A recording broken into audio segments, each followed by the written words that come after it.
22 কাঁঠালিয়া মির্জা রাজাপুর আসনের অন্তর্গত 57 তুলামোড়া bit office এলাকায় উত্তেজনা পরিস্থিতি দেখা দেয়। যদিও খবর সকাল থেকে ওই কেন্দ্রটিতে ভোট গ্রহণ প্রক্রিয়া স্বাভাবিক এবং উৎসব মুখর পরিবেশে চলছিল। ভোটারদের মধ্যে উৎসাহ লক্ষ্য করা যায় এবং শান্তিপূর্ণভাবেই ভোটদান চলছিল। কিন্তু অভিযোগ, এই সময় হঠাৎ করে তিপ্রামাথা দলের কিছু সমর্থক ভোট দিতে আসা সাধারণ ভোটারদের উপর হামলা চালায়। এতে এলাকায় আতঙ্ক ছড়িয়ে পড়ে এবং ভোটারদের মধ্যে চাঞ্চল্যের সৃষ্টি হয়। ঘটনার খবর পেয়ে দ্রুত ঘটনাস্থলে পৌঁছান বিধায়ক অভিষেক দেবরায়। তিনি তেলিয়ামোড়া বিট অফিস সংলগ্ন এলাকায় পৌঁছলে অভিযোগ উঠেছে তিপ্রামাথা দলের কর্মী সমর্থকরা তাঁর গাড়িকে লক্ষ্য করে ইট পাটকেল নিক্ষেপ করে। এতে পরিস্থিতি আরও উত্তপ্ত হয়ে ওঠে। অ্যাকচুয়ালি আমি কিছুক্ষণ আগে খবর পাই যে আমাদের 57 নম্বর আমাদের যে ফরেস্ট বিট পোলিং স্টেশন আছে না, তো সেটাতে তিপ্রামাথা বহিরাগত প্রতিচুরি বিভিন্ন জায়গা থেকে, এটা মানে লাস্ট বর্ডার কাকরাবন এবং শান্তিরবাজার, ওই জায়গাতে পুরো বুথ তিপ্রামাথার তারা দখল করে নিয়েছে এবং আমাদের বিএলওকে ওখান থেকে মেরে ভাগিয়ে দিয়েছে। পুলিশ আমাদের পোলিং এজেন্টকেও ভাগিয়ে দিয়েছে। সঙ্গে সঙ্গে আমি এসপিকে ফোন করে বলি এরকম অবস্থা। তো ওখান থেকে কার্যকর্তারা বারবার ফোন করছিল, তখন আমি নিজেই যাই সেখানে। আমি গিয়ে দেখি রড হাতে, লাঠি হাতে, বুথ পুরো জ্যাম এবং গুলাই, ধারালো অস্ত্র সমস্ত কিছু নিয়ে তারা বুথ পুরো জ্যাম করে রেখেছে। আমি যাওয়ার পর আমি জিজ্ঞেস করলাম, তোমরা এখানে কী করছো, বুথ কেন জ্যাম করলে? তারপর আমি যাওয়ার পর তারা একে একে বেরিয়ে পড়লো। বেরিয়ে পড়ার পর তখন আমি বললাম, এটা ঠিক হচ্ছে না, গণতান্ত্রিকভাবে ভোট হওয়া দরকার, যে যেখানে ভোট দেবে, তোমরা বহিরাগত এখানে কেন এসছো? তো তখন সঙ্গে সঙ্গে কিছুক্ষণ পর আমি এখানে দাঁড়িয়েছিলাম, পর ওরা সবাই চলে গেল। তারপর সেখানে সিআরপিএফ কিছু এলো।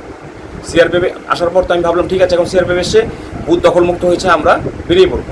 তো আমি গাড়ি ঘুরিয়ে যখন বেরোচ্ছিলাম, তখন পেছন থেকে ইট দিয়ে আমার গাড়িতে। পরিস্থিতি সামাল দিতে সঙ্গে সঙ্গে ঘটনাস্থলে পৌঁছান গোমতী জেলার পুলিশ সুপার ডক্টর কিরণ কুমারকে, জেলা শাসক রিঙ্কু লাথের এবং মহকুমা পুলিশ আধিকারিক দেবাঞ্জলি রায়। তাদের নেতৃত্বে বিশাল সংখ্যক কেন্দ্রীয় বাহিনী, পুলিশ এবং টিএসআর জওয়ান মোতায়েন করা হয়। জেলা শাসক জানালেন, গোমতী জেলায় কয়েকটি ছোটখাটো ঘটনা ছাড়া ভোট শান্তিপূর্ণভাবে হচ্ছে। पूरे गोमती ज़िले में शांतिपूर्ण तरीके से इलेक्शन चल रहा है। मैं खुद भी पूरे एरिया को विजिट किया हूँ, ऑलमोस्ट बहुत सारे पोलिंग स्टेशन को। किसी भी तरीके का कहीं पे भी कोई वायलेंस या कोई इशू नहीं है। एक आध छोटा मोटा इशू अगर कहीं पे रिपोर्ट हुआ है, मुझे लिस्ट इन्फॉर्मेशन मिली थी कि यहाँ पे कोई इशू है, लेकिन मुझे ऐसा कोई इशू मिला नहीं यहाँ पे। रास्ते में पूरी तरीके से शांति, कोई इशू नहीं है। आप लोग भी शायद देखा होगा कि कोई इशू नहीं है। वोटिंग में मैंने परसेंटेज चेक किया, ऑलमोस्ट 80% वोटिंग ऑलरेडी हो चुका है। दैट वो एक सफिशिएंट नंबर है। आप लोग अभी के हिसाब से देखें ना, अभी अराउंड 1:15 बजा है और अभी तक 80% वोटिंग होती है। अपने आप में प्रूव कर रहा है कि फ्री एंड फेयर इलेक्शन हुआ और सब लोग आके अपना वोट दे पाए। तो मैं पूरी तरीके से श्योर हूँ, एसपी साहब यहाँ खुद मौजूद हैं, कि किसी तरीके का कोई इशू नहीं है गोमती जिला में और पूरी तरीके से शांतिपूर्ण इलेक्शन हो रहा है। এদিকে এসপি ডক্টর কিরণ কুমার জানান, ভোট শান্তিপূর্ণভাবে হচ্ছে, তবে এই কেন্দ্রে কিছু অশান্তির চেষ্টা করা হলে নিরাপত্তা বাহিনীর জওয়ানরা দ্রুত পরিস্থিতি সামলে নেয়। পরিস্থিতি নিয়ন্ত্রণে রয়েছে বলে জানান তিনি। बूथ में पूरा पीसफुल है।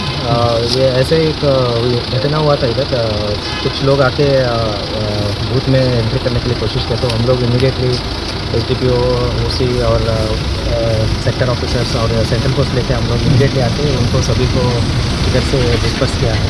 और अभी हम लोग इधर ही है, बहुत देर से नॉर्मल वोटिंग चल रहा है, सिचुएशन कंट्रोल है। বর্তমানে এলাকায় শান্তিপূর্ণ পরিবেশ বিরাজ করছে। এদিকে ঘটনাকে কেন্দ্র করে রাজনৈতিক মহলে চাঞ্চল্য সৃষ্টি হয়েছে। ভোট গ্রহণ প্রক্রিয়া অব্যাহত থাকলেও নিরাপত্তা ব্যবস্থা আরও জোরদার করা হয়েছে বলে প্রশাসন সূত্রে জানা গেছে।